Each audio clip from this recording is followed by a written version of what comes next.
Before we begin this journey, I want to warn you that some stories need to be told even when they break our hearts. What you're about to hear is the remarkable tale of survival against impossible odds, a testimony to the human spirit's capacity to endure darkness and still find light. Before we continue, if you enjoy emotional stories, please subscribe to the channel and like this video. It helps me so much, and take a moment to comment where you're watching this life story from. My name is Ella Laner May Johnson, though everyone calls me Miss Ellie. Now I'm 83 years old, and for the first time in my life I'm ready to share the story that shaped me. When people see a sweet old lady with silver hair and gentle hands, they don't imagine the battles I've fought, but truth be told, every wrinkle on my face has earned its place. It was 1947 when my world shattered for the first time. I was just 7 years old, living in a small wooden house on the outskirts of Birmingham, Alabama. We weren't rich by any means, but Mama made sure our home was filled with love. She had a way of turning the simplest things into magic. An old flour sack became a beautiful dress with her skilled hands, and leftover cornmeal transformed into the most delicious bread you ever tasted. Mama worked as a housemaid for a wealthy white family across town. Each morning before dawn, she'd press her only good dress, pin her hair carefully under her scarf, and kiss my forehead goodbye. Be good for your daddy, songbird, she'd whisper, her breath warm against my cheek. I'll be home before the stars come out. That particular summer day started like any other. The cicadas were singing their endless song, and the air hung heavy with humidity. I was playing with a rag doll Mama had made me when Mrs. Peterson from next door came running up our dirt path, her face strewn with tears. I remember how time seemed to slow as she knelt before me, her hands trembling as they gripped my shoulders. Child, she said, her voice breaking, there's been an accident at the Montgomery house where your mama works. The details came later in hushed whispers not meant for a child's ears. Mama had fallen down the grand staircase while polishing the banister, or at least that's what the Montgomery family claimed. Years later, I would learn from another maid who was there that day that Mrs. Montgomery had pushed her in a fit of rage over a broken teacup, a priceless family heirloom, they said, as if any object could be worth a human life. The funeral was held 3 days later. I wore the blue Sunday dress Mama had finished sewing just the week before. It was too big. She'd made it for me to grow into a future she wouldn't be part of. The church was packed with people from our community, their faces solemn as the preacher spoke of heaven and God's mysterious ways. I didn't understand much of what he said. I was too focused on the simple wooden coffin at the front of the church, trying to comprehend how my mama, so full of life and love, could be lying still inside it. Daddy stood beside me, his face a stone mask. He didn't cry, not at the church, not at the burial, not even when we returned to our empty house that night after our neighbors had left with their covered dishes and condolences. He sat at our kitchen table and pulled out a bottle of whiskey I'd never seen before. Go to bed, Ella Laner, he said, his voice flat and cold in a way I didn't recognize. Crying won't bring her back. You're the woman of the house now. I was 7 years old, suddenly tasked with filling the enormous void my mother left behind. By 8, I was cooking meals, though I had to stand on a chair to reach the stove. By 9, I was doing laundry, my small hands raw from scrubbing clothes against the washboard. School became a luxury rather than a right. I would go when the housework was done, which meant I missed more days than I attended. The neighbors tried to help when they could. Miss Josephine would invite me over to help with her baking, though I knew she was really making sure I got at least one proper meal that day. Mr. and Mrs. Washington would leave extra vegetables from their garden on our porch, and Miss Ellie, the kind woman I would later name myself after, would slip me pieces of sweet potato pie and books to read by candlelight after Daddy had passed out from drinking. Your mama would be so proud of how strong you are, child, she'd whisper, smoothing my unruly hair with gentle hands, but she'd want you to keep that smart mind of yours growing too. It was Miss Ellie who spoke to my teacher, Mrs. Johnson, about my situation. After that, Mrs. Johnson began sending homework home with the Washington children for me on rare Sundays. When Daddy would go fishing with some men from the lumberyard where he worked, I'd sneak over to Mrs. Johnson's house for impromptu lessons. You've got your mama's quick mind, she told me once after I'd solved all the arithmetic problems she'd given me. Don't you let anyone dim that light. Those words became my secret strength, a talisman I held close through the darkest nights when Daddy's drinking turned him mean. He never hit me in those early years. The violence was in his words, in the way he'd compare me unfavorably to Mama in how he'd mock my attempts to keep our home together. "Can't even fry an egg right," he'd mutter. Pushing away the plate I'd prepared. "Your mama could cook a feast with nothing but scraps." Each criticism cut deep, but I learned to hide my tears until I was alone at night. I'd often slip outside to sit on our porch steps looking up at the stars and talking to Mama. I'd tell her about my day, about the things I was learning from Mrs. Johnson's books, and how I tried to keep her memory alive by humming the spirituals she used to sing while hanging laundry. "I miss you something awful, Mama," I'd whisper to the night sky, "but I'm trying to be strong like you taught me." On those quiet nights with crickets chirping and distant train whistles breaking the silence, I could almost feel her presence wrapping around me like a warm blanket. Those moments of peace would sustain me through another day of growing up too fast in a world that seemed determined to break me. The first time Daddy raised his hand to me, I was 11 years old. I'd burned the cornbread, the only food we had left in the house, until payday. His palm connected with my cheek with such force that I stumbled backward against the stove, the hot surface searing through my thin cotton dress and into the skin of my lower back. The pain was immediate and blinding, but it was the look in his eyes that terrified me most.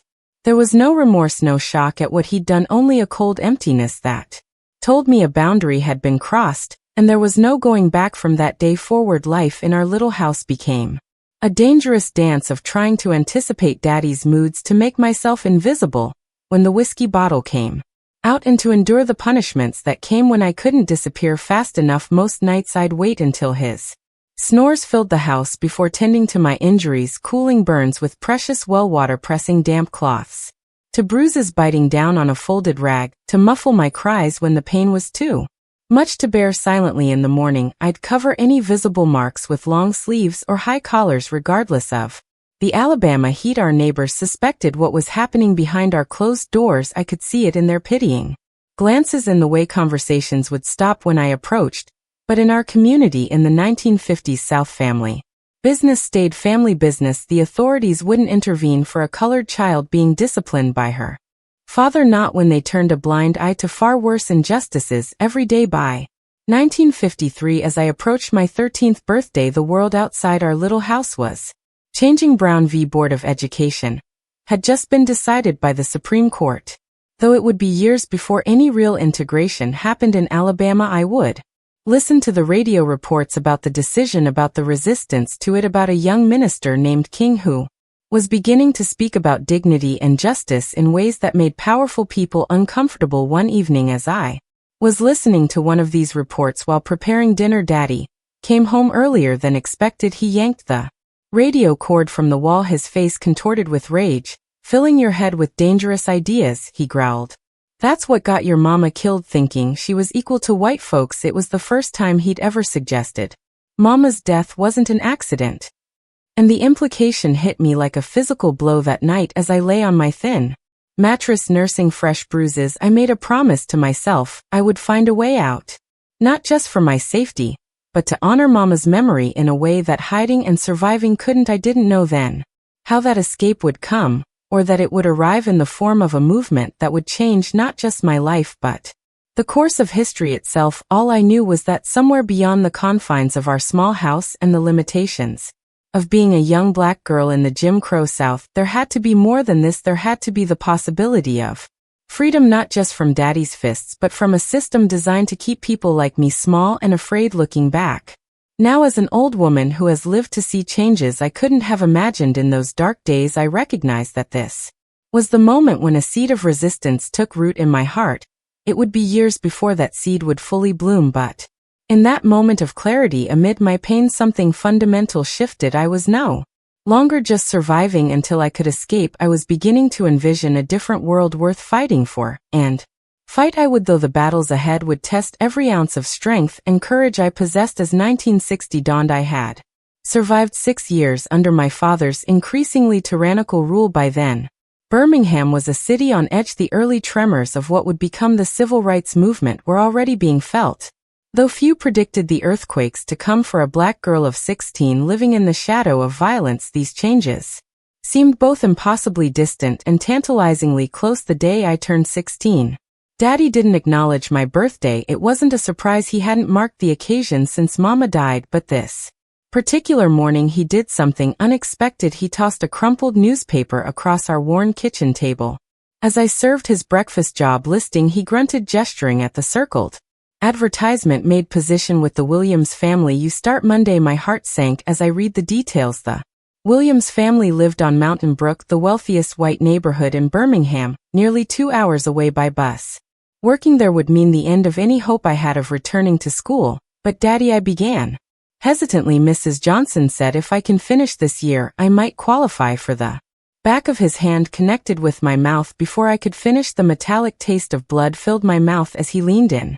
Close, whiskey fumes heavy on his breath. Even at 7 in the morning you think you're better than your mama, too good to clean white folks' houses. His voice was dangerously quiet. Education won't save you from what you are best. You learn that now. I started work the following Monday. The Williams house was an imposing 2-story colonial with white columns and perfectly manicured gardens, a world away from our decaying neighborhood. Mrs. Williams was a thin woman with perpetually pursed lips who inspected my work with a white-gloved finger, pointing out dust I couldn't even see. Mr. Williams was rarely home, but when he was, I learned to make myself scarce. There was something in the way his eyes followed me that made my skin crawl. The family had 2 children, a girl about my age named Catherine who never acknowledged my existence, and a boy named James, 12 years old, and already practicing the casual cruelty he'd observed in the adults around him. He would deliberately spill things after I'd cleaned or hide items and claim I'd stolen them. My days began at 4:30 a.m. to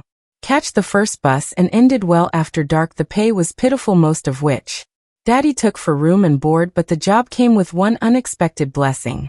Mrs. Williams insisted I take home their leftovers rather than waste good food on garbage. Those scraps often constituted the only decent meals I had all week. One evening in early 1961, I returned home to find Daddy sitting with a man I'd never seen before, Mr. Clayton, a foreman at the steel mill, and nearly 30 years my senior. As I entered, they fell silent, eyeing me in a way that made me instinctively back toward the door. There she is, Daddy said, his words slightly slurred. Ain't she something? Looks just like her mama at that age. Mr. Clayton nodded approvingly, his gaze traveling over me in a way that made me want to disappear into the floorboards. She'll make a good wife, he agreed, as if I weren't standing right there, strong back for work and childbearing. The realization of what was happening hit me like a bucket of ice water. Daddy was trying to marry me off to a man older than himself. Later I would learn that Mr. Clayton had offered to forgive a substantial gambling debt in exchange for my hand. I was being traded like livestock to settle my father's accounts. That night I cried silently into my pillow, thinking of Mama and wondering what she would do. For the first time I seriously considered running away, though the stories of what happened to young black girls on their own were enough to make my blood run cold. Where would I go? How would I survive? The questions swirled in my mind like autumn leaves caught in a whirlwind. The following Sunday, desperate for any guidance, I lingered after church service to speak with Reverend Jackson. He was a kind man who had presided over Mama's funeral and one of the few people Daddy still showed a modicum of respect toward. I confided my situation in hurried whispers, aware that several church ladies were watching with curious eyes. Reverend Jackson's face grew grave as he listened. When I finished, he placed a gentle hand on my shoulder. The Lord doesn't intend for a child to be sold in marriage, he said firmly. Leave this with me, Ella Laner. Come to the parsonage tomorrow afternoon. The next day I slipped away from the Williams house during my lunch break, heart pounding with fear of being discovered. Mrs. Jackson ushered me into their modest home, where I found Reverend Jackson sitting with a middle-aged couple I recognized vaguely from church. The Hendersons. Eleanor, Reverend Jackson began. The Hendersons' daughter has moved to Detroit for work. They have a room to spare and are willing to take you in as a boarder. Mrs. Henderson needs help with her seamstress business, which would provide you with decent employment. Hope flared in my chest, bright and painful. But Daddy, I started. Leave your father to me, he interrupted gently. There are ways to handle this that protect everyone involved. What followed was a delicate negotiation conducted entirely without my presence. I was told only that Reverend Jackson had convinced my father that my marriage to Mr. Clayton would bring shame upon our family in the eyes of the church community. Instead, he proposed that I would bring more value as a working boarder with the Hendersons, with a portion of my wages still going to my father. Given the choice between social ostracism and a continued income stream. Daddy reluctantly agreed 2 days. Later I moved my meager belongings, 3 dresses, a pair of worn shoes, Mama's Bible, and a faded photograph of her into the Henderson spare room. The space was small but clean, with a real bed, not just a mattress on the floor, and a window that overlooked Mrs. Henderson's carefully tended vegetable garden. After years of walking on eggshells, the peace of that room felt almost disorienting. Mrs. Henderson was strict but fair. Under her tutelage, I learned the fine art of dressmaking, how to take accurate measurements, cut patterns, and create garments that flattered various body types. My fingers, already nimble from years of necessary mending, quickly adapted to the precise requirements of her business.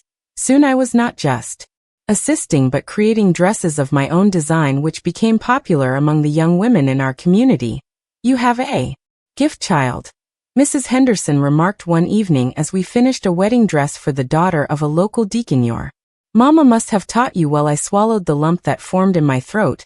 "She taught me the basics before, but mostly I just remember watching her hands work magic with needle and thread. For the first time in years I began to feel something like peace, though I still sent money home to Daddy each week, delivered by Mr. Henderson. To avoid any direct contact, I was effectively free of his daily torments. The Hendersons treated me with a respectful kindness that felt foreign after so many years of abuse. They insisted I attend church regularly and encouraged me to join the youth choir, where my voice unused for so long except for necessary communication rediscovered the hymns Mama had taught me. It was in this choir that I met Samuel Davis, a tall young man with serious eyes and a quiet dignity that set him apart from other boys our age. His father was a Pullman porter on the railroad, a prestigious position that allowed their family slightly more comfort than most in our community. Samuel was one of the few young men our age who hadn't already left for factory work in the North, having secured an apprenticeship with a local carpenter. "You have a beautiful voice," he told me shyly after practice one evening. Like angels whispering, I blushed at the compliment, unaccustomed to kind words from anyone, much less a handsome young man. Over the following months a cautious friendship blossomed between us. Samuel would walk me home from choir practice, careful to keep a respectable distance. Under Mrs. Henderson's watchful eye, we'd talk about music, about his work, about dreams that seemed impossible, yet worth holding on to. "My daddy says there's going to be changes coming," Samuel confided one evening as we sat on the Hendersons' front porch swing. "Says this Dr. King fellow is waking people up, making them see what's been happening right under their noses all along." I nodded, thinking of the radio reports I'd heard, the whispered conversations among adults that would cease when children entered the room. "Do you really think things could be different?" I asked, trying to keep the desperate hope from my voice. Samuel's expression grew solemn. "They have to be. Men can't keep other men or women in chains forever without something breaking." By late 1962, rumors of organized protests were sweeping through Birmingham's black communities. Dr. King and Reverend Shuttlesworth were planning something big. People whispered, something that would force the nation to see the brutal reality of segregation in the most violently divided city in America. The Hendersons were cautiously supportive of the movement, but worried about the potential for violence. Mr. Henderson had seen firsthand the brutality of Bull Connor's police force and feared for the safety of anyone who dared to challenge the established order. "Sometimes standing up is the only choice left," Samuel argued during Sunday dinner at the Hendersons' table, where he had become a regular guest. "If we keep waiting for the right time, our grandchildren will still be drinking from colored water fountains." Mrs. Henderson clucked her tongue disapprovingly, though I could see the conflict in her eyes. "There's standing up, and then there's putting yourself in the path of men who think nothing of turning fire hoses on human beings. The Lord calls for wisdom alongside courage." I listened to these debates with increasing interest. The seed of resistance that had taken root years ago, now growing stronger, though I rarely contributed to these discussions, preferring to observe and absorb. My mind was alive with questions and possibilities I'd never allowed myself to consider before. My relative peace was shattered in February 1963 when Mr. Henderson arrived home ashen-faced from delivering my weekly payment to Daddy. "Your father's sick, Ella Laner," he said quietly. "The doctor says it's his liver. He's asking for you." A tangle of emotions knotted in my stomach: fear, residual anger, and an unexpected thread of pity. Despite everything he'd done, Everything he'd failed to be, he was still the man who had once swung me high on his shoulders and called me his. Songbird before hatred and grief had consumed him. The house looked smaller than I remembered, the paint peeling in.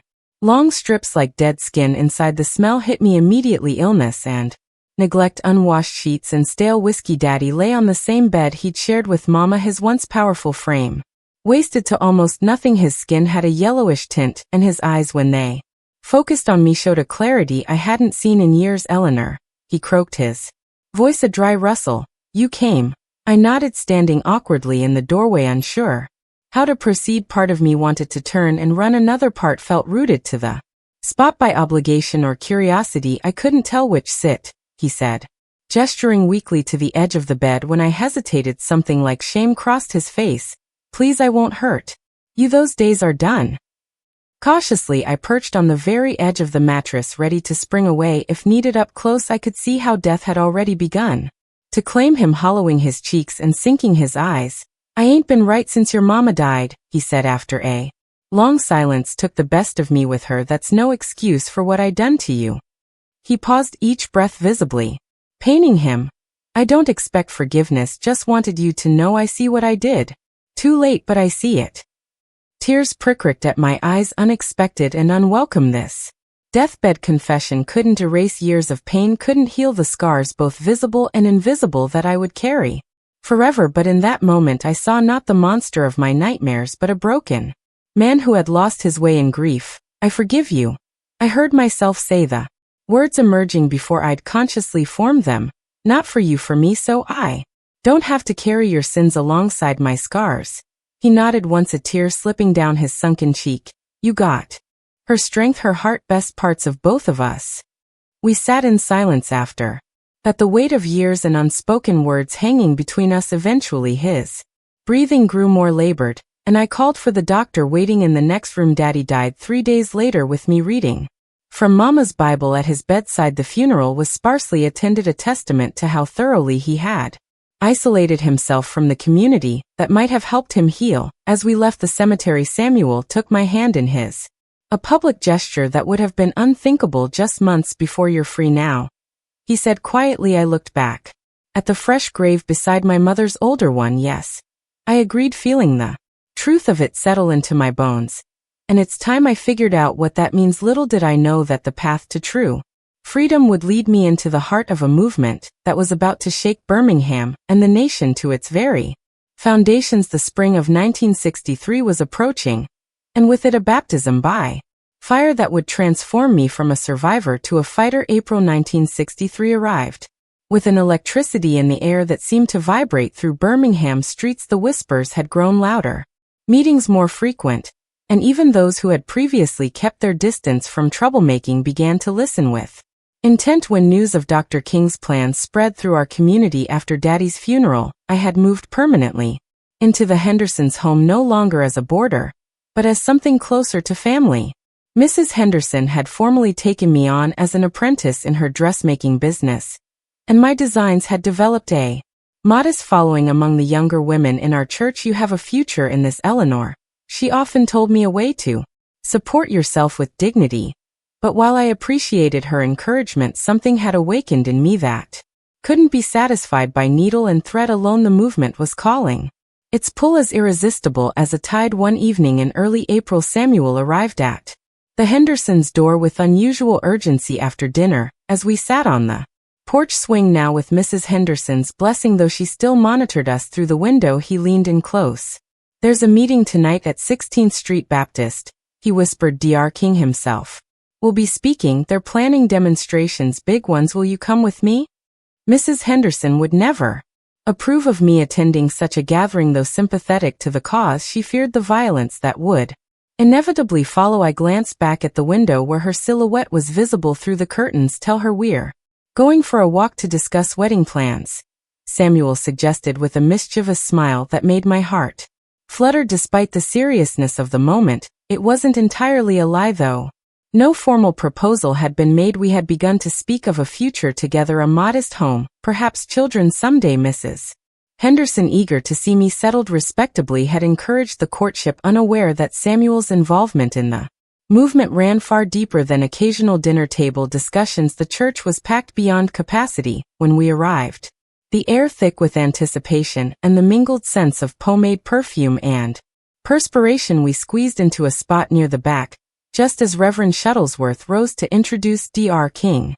I had seen photographs in newspapers, heard his voice on radio broadcasts, but nothing prepared me for the physical presence of the man himself. He wasn't tall or imposing in stature, but when he spoke, his voice seemed to reach directly into the core of my being, resonating with truths I had always known but never heard articulated so powerfully. "We've come to Birmingham because injustice is here," he declared, his words rolling through the church like thunder. "We are here to remind America of the fierce urgency of now," as he outlined the planned campaign of nonviolent direct action boycotts of downtown businesses, sit-ins at segregated lunch counters, and mass marches that would almost certainly result in arrests. I felt a surge of both terror and exhilaration. This was dangerous, potentially deadly work. Bull Connor's reputation for brutality was well earned, his officers and fire department notorious for their enthusiasm in suppressing even the most peaceful black gatherings, yet sitting in that church surrounded by people who had decided that dignity was worth risking everything for, I understood with sudden clarity that this was what Mama would have wanted for me, not just survival but the courage to stand for something larger than myself. After the speech, volunteers were called forward to receive training in nonviolent resistance techniques. Without conscious decision, I found myself rising from my seat, Samuel's hand clasped tightly in mine. "Eleanor," he whispered, surprise evident in his voice. "Are you sure?" I nodded, unable to articulate the certainty I felt. This was right. This was necessary. This was perhaps what I had been preserved through years of hardship to do. The training sessions were held in church basement and private homes. Over the following days, we learned how to protect our vital organs when being beaten, how to maintain dignity while being arrested, how to respond to hatred with determined love rather than retaliatory anger. We role-played scenarios, taking turns playing demonstrators and police, practicing how to go limp rather than resist arrest, how to shield our heads from billy clubs. Mrs. Henderson discovered my involvement after the first weekend of demonstrations began on April 6. The neighbor had seen me among the protesters at a department store sit-in and reported back with concerned disapproval. "Have you lost your mind, child?"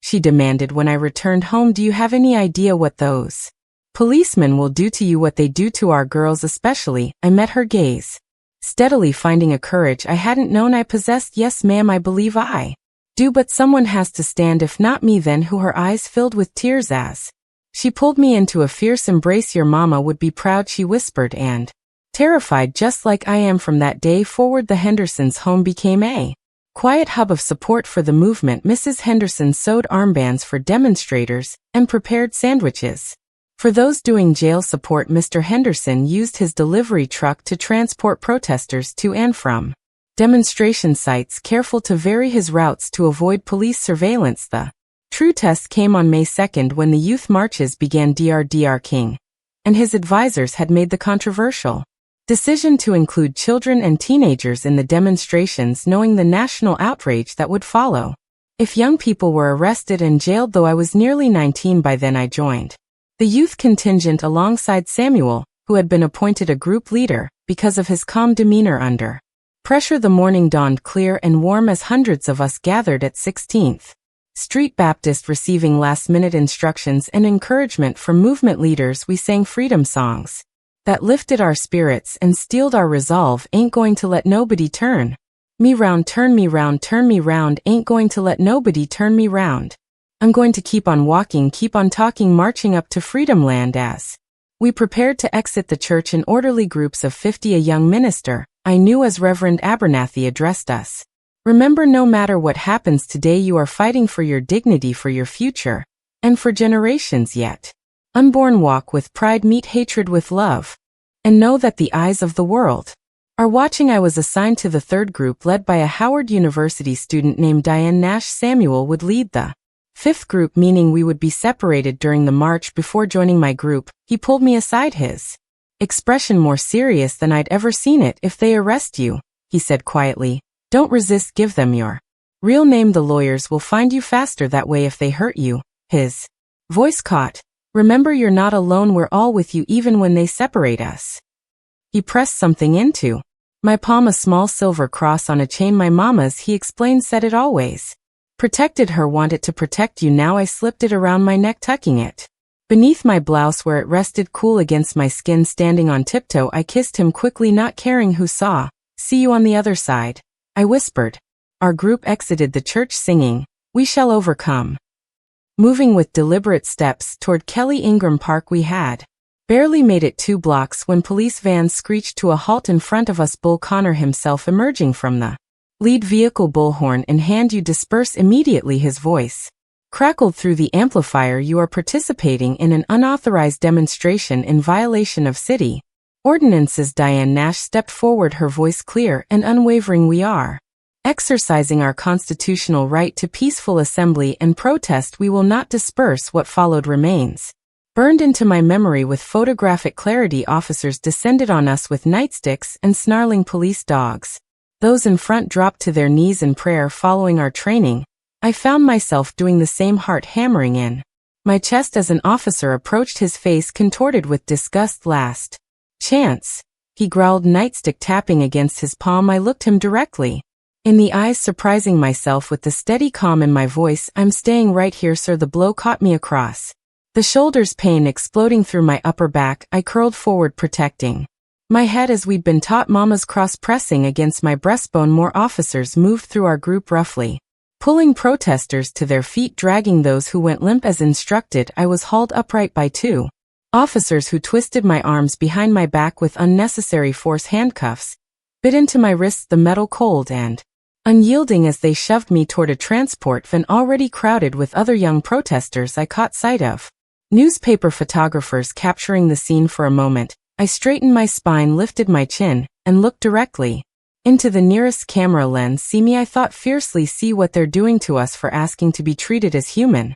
beings. The Birmingham jail was overcrowded to the point of inhumanity as hundreds of young protesters were processed and detained, designed to hold at most 250 inmates. The jail soon contained over 1,000 of us. The cell I was placed in with 15 other young women had been built for 4. We took turns sitting on the single bunk in the floor, developing a rotation system for the minimal comfort it provided. Despite the conditions, or perhaps because of them, a remarkable spirit took hold among the detained protesters. We sang freedom songs nearly constantly, their rhythms and harmonies echoing through the concrete corridors, cell block answering cell block, until the entire jail seemed to vibrate with our collective voice. Guards shouted for silence, pounded batons against cell bars, but the singing would only quiet momentarily before rising again, often from a different section of the jail. On the 3rd day of our detention, a guard appeared at our cell. Johnson, he barked. Eleanor Johnson, visitor. My cellmates helped me to my feet, offering whispered encouragement as I was led down the corridor to a small visitation room divided by a mesh screen. To my surprise, it wasn't the Hendersons or Samuel waiting for me, but Reverend Jackson, and a white man in a suit I didn't recognize. This is Mr. Marshall, Reverend Jackson explained after inquiring about my well-being. He's a lawyer with the NAACP Legal Defense Fund. He's working on getting you released. Mr. Marshall nodded professionally. Miss Johnson, we're filing habeas corpus petitions for all the juvenile protesters. We believe the city has violated numerous constitutional protections in these arrests. I'm 19, sir, I corrected quietly, not a juvenile. He exchanged glances with Reverend Jackson.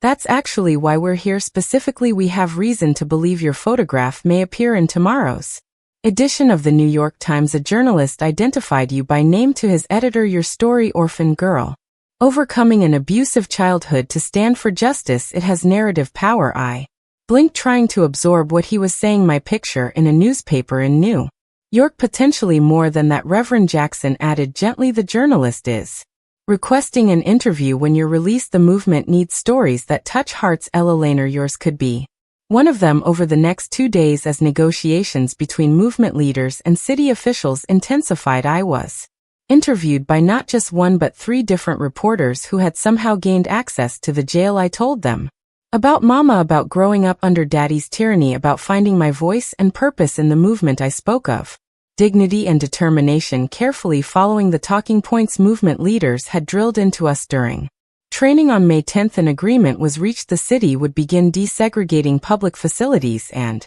release the imprisoned demonstrators. As we emerged from the jail, to the cheers of supporters, I was startled to find multiple photographers focusing their cameras on me, specifically a national magazine reporter thrust a microphone toward my face. "Miss Johnson, how does it feel to have become one of the faces of the Birmingham campaign?"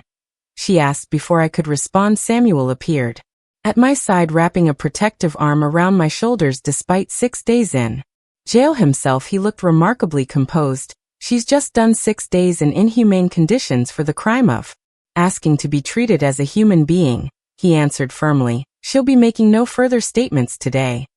He guided me through the crowd to where the Hendersons waited with their truck, Mrs. Henderson already fussing over my appearance and Mr. Henderson gruffly blinking away what looked suspiciously like tears. That evening, as I soaked in a proper bath for the first time in nearly a week, I could hear the murmur of voices from the Hendersons' living room, where Samuel was in deep discussion with Reverend Jackson and several movement organizers who had come to the house specifically to see me. Later, Samuel explained their visit.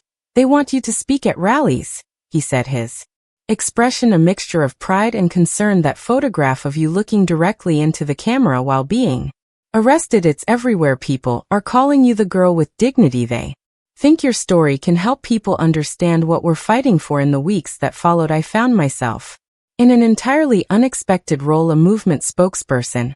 I traveled with more experienced activists to churches and community centers across the South, telling my story and connecting it to the larger struggle for dignity and justice. My natural reserve gradually gave way to a discovered gift for public speaking, my quiet voice finding strength and purpose. By August, when we traveled to Washington, D.C. for the March on Washington for Jobs and Freedom, I was scheduled to give a brief address from the podium at the Lincoln Memorial, not among the headliners like Dr. King, but as a representative of the youth contingent that had proven so crucial in Birmingham. Standing on those steps, looking out at the sea of faces extending all the way to the Washington Monument, I felt Mama's presence more strongly than I had since her death. As I stepped to the microphone, Samuel squeezed my hand once before releasing it. "My name is Ella Laner Johnson," I began, my voice carrying across the hushed crowd. 3 months ago, I was a seamstress in Birmingham, Alabama, trying to make myself small enough to avoid notice. Today I stand before you as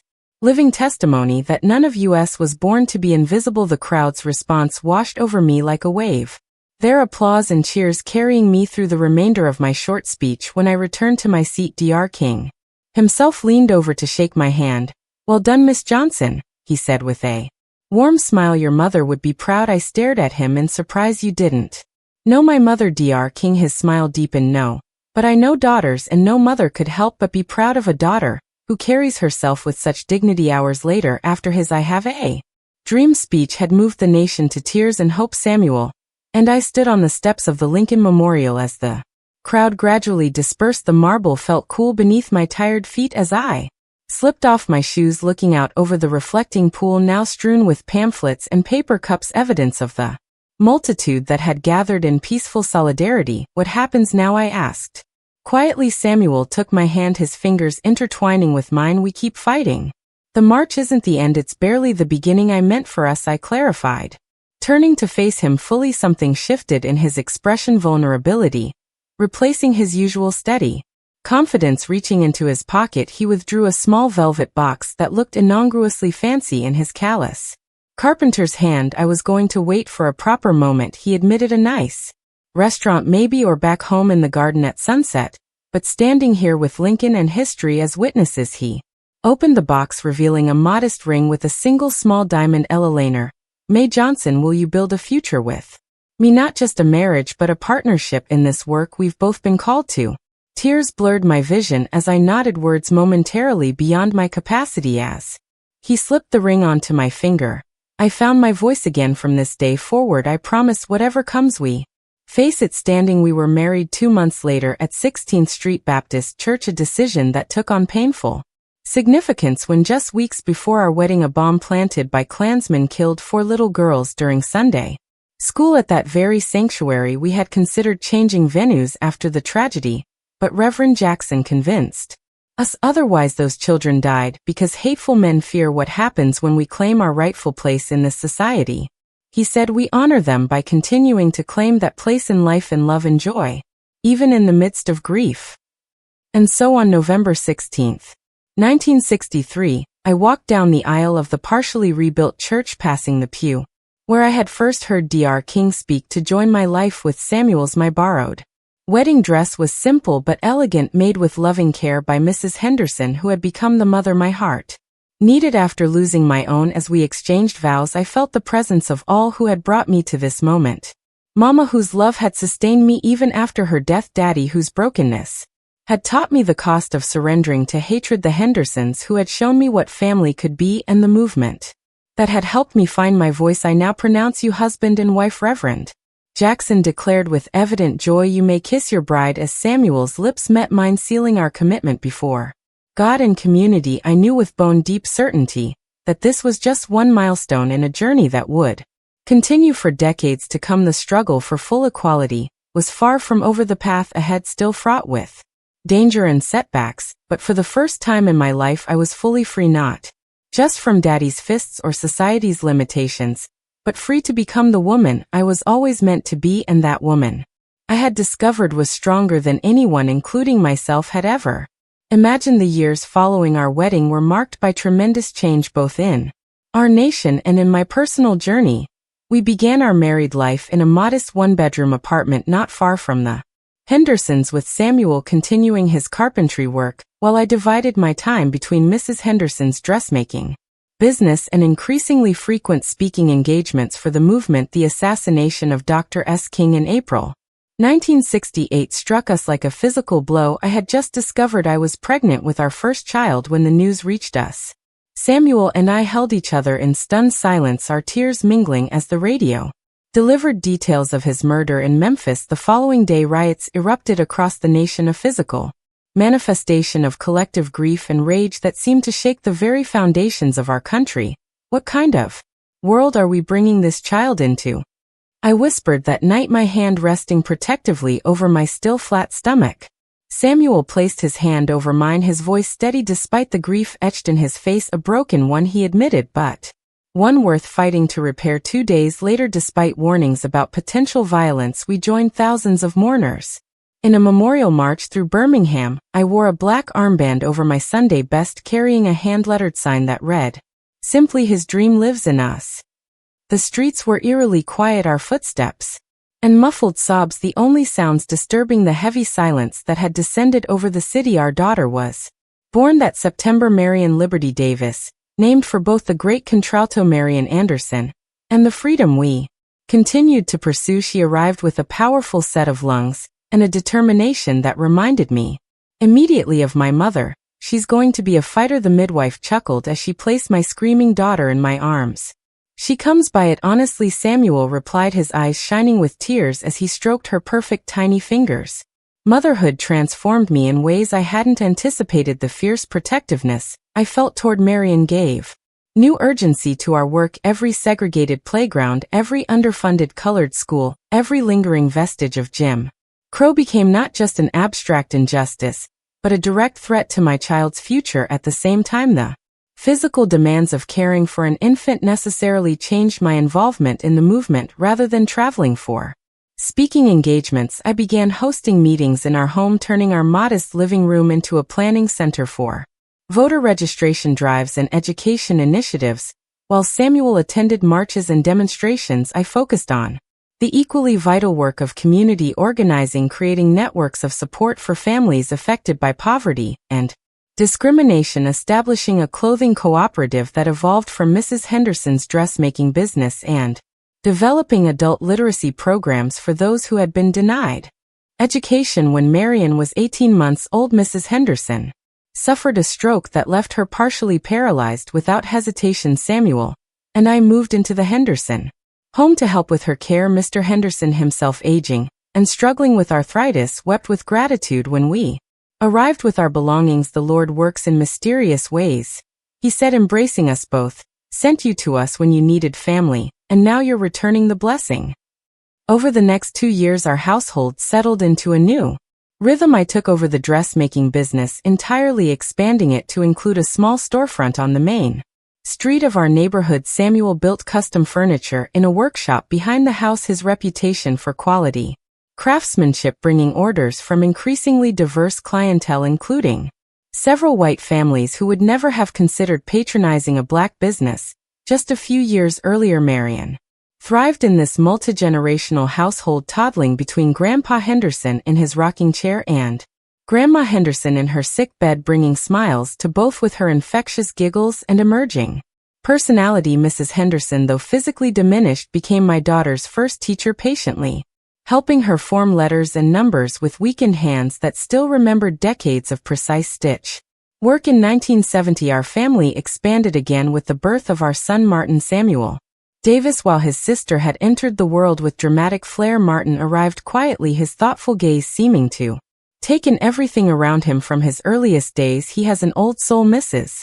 Henderson declared, cradling him with her good arm, while Marion pressed close, examining her new brother with intense curiosity. That same year brought another significant change when I was offered a position as a community liaison for a new federal program aimed at improving healthcare access in underserved areas.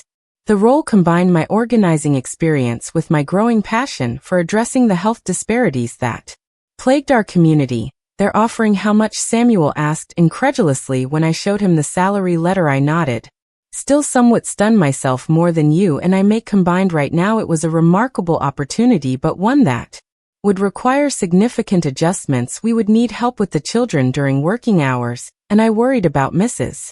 Henderson's care and the dressmaking business I had built. Once again, our community provided solutions. A young woman from church who had recently graduated from high school was eager to learn the dressmaking trade and happy to help with Mrs. Henderson during the day. Mr. Henderson, whose arthritis had improved with treatment, announced he was ready to be more involved in his wife's care, and several neighborhood mothers established an informal child care cooperative, taking turns watching each other's children so that all could pursue education or employment. Thus began my professional career in community health advocacy work that would eventually lead me to positions of significant influence I could never have imagined during those dark days in my father's house. Within 3 years, I was directing a regional program covering 5 counties, developing initiatives that addressed not just medical needs, but the social determinants of health that kept our communities vulnerable. In 1972, I was invited to testify before a congressional committee examining racial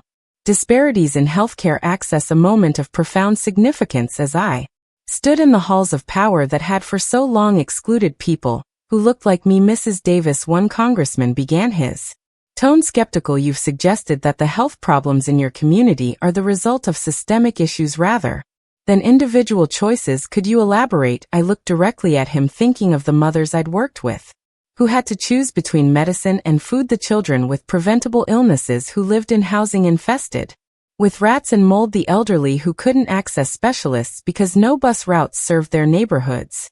With respect, Congressman, I replied, when a system consistently produces the same negative outcomes for a specific group of people across generations, we must examine the system rather than blaming its victims. The mothers I work with don't love their children less than mothers in your district. They simply face barriers your constituents never encounter. My testimony resulted in increased funding for several pilot programs and, more importantly, opened doors for others from my community to be heard in similarly influential spaces. I began to understand that my personal journey from abuse to advocacy had equipped me with a unique ability to translate between worlds, to help those in power understand the realities faced by the marginalized, and to help my community navigate systems designed to exclude them. As my professional responsibilities expanded, Samuel's business likewise grew beyond our expectations. His workshop became a small factory employing several young men from the neighborhood, many of whom had struggled to find work despite the civil rights gains of the previous decade. He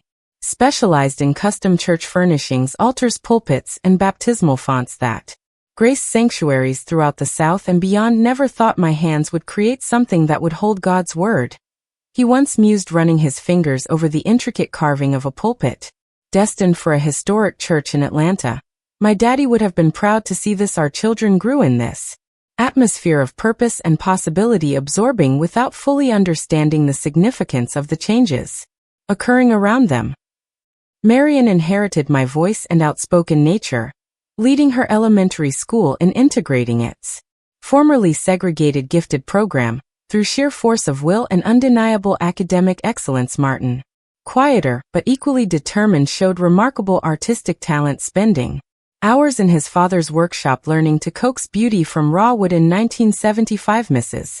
Henderson passed peacefully in her sleep, having lived to see her 80th birthday celebrated by 4 generations of both blood relatives and chosen family. At her funeral, I delivered a eulogy that honored not just her individual kindness to a broken girl in need, but the tradition of community care. She represented the unofficial support networks that had sustained Black Americans through centuries of oppression. Mrs. Henderson taught me that family isn't defined by blood alone. I told the packed church she showed me that sometimes the people God sends to heal us don't share our name or our history. They simply share their hearts when we need it most. After the service, an elderly woman I didn't recognize approached me, her eyes bright with unshed tears. "You probably don't remember me," she began hesitantly. "I worked with your mama at the Montgomery house, was there the day she my breath caught. In all the years since Mama's death, I had never spoken with anyone who had witnessed her final moments. I remember you," I said softly, the memory of her face suddenly surfacing from the fog of childhood grief. "You brought me a handkerchief at the funeral. It had little violets embroidered in the corner."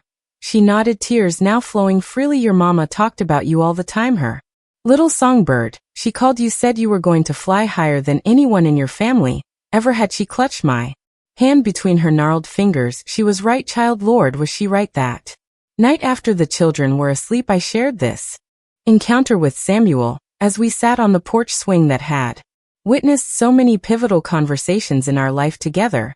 "Do you think she knows?" I asked, looking up at the star-filled sky. "Mama, I mean, do you think she can see what became of her frightened little girl?" Samuel followed my gaze upward, his arm warm around my shoulders. "I believe she does, and I believe she's been with you every step of the way, in your courage, in your compassion, in the way you mother our children with such fierce love." The following year brought another unexpected turn when I was approached about running for a seat on the city council. Initial discussions had focused on Samuel as a potential candidate, but he had firmly redirected attention to me. "My wife is the one you want," he told the community leaders who had gathered in our living room. "I build things with my hands. She builds communities with her heart and mind." The campaign was grueling, marked by both overt racism and more subtle forms of resistance. Anonymous phone calls threatened violence against our family. Flyers circulated questioning my morality and fitness for office. On one horrible occasion, Marian, now 8 years old, was surrounded by white children at school who parroted their parents' slurs.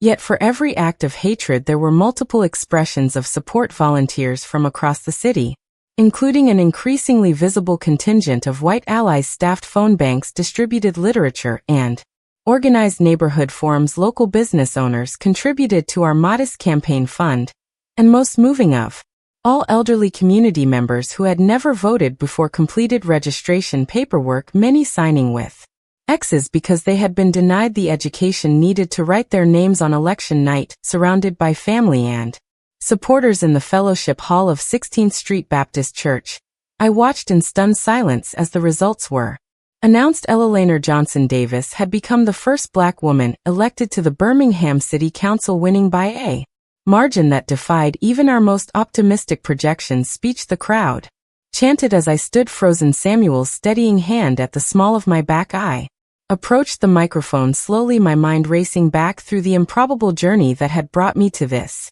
moment, from a terrified child hiding from her father's rage to a woman entrusted with shaping policy for the very city that had once denied her basic humanity. When I was a little girl, I began. Birmingham taught me painful lessons about who mattered and who didn't in this world. Today, Birmingham has taught me something else: that change, while never easy and rarely swift, is always possible when people of courage stand together. Looking out at the sea of faces before me, Black and white, young and old, those who had marched alongside me in 1963, and those not yet born when those marches occurred, I felt the weight of responsibility and the surge of possibility in equal measure. I stand before you tonight as living proof that we are not defined by our wounds, but by our healing, not limited by our beginnings but liberated by our capacity to begin again, and most importantly not isolated in our suffering but connected in our shared humanity. As applause filled the room, I caught sight of Marion and Martin in the front row, their faces shining with pride and something more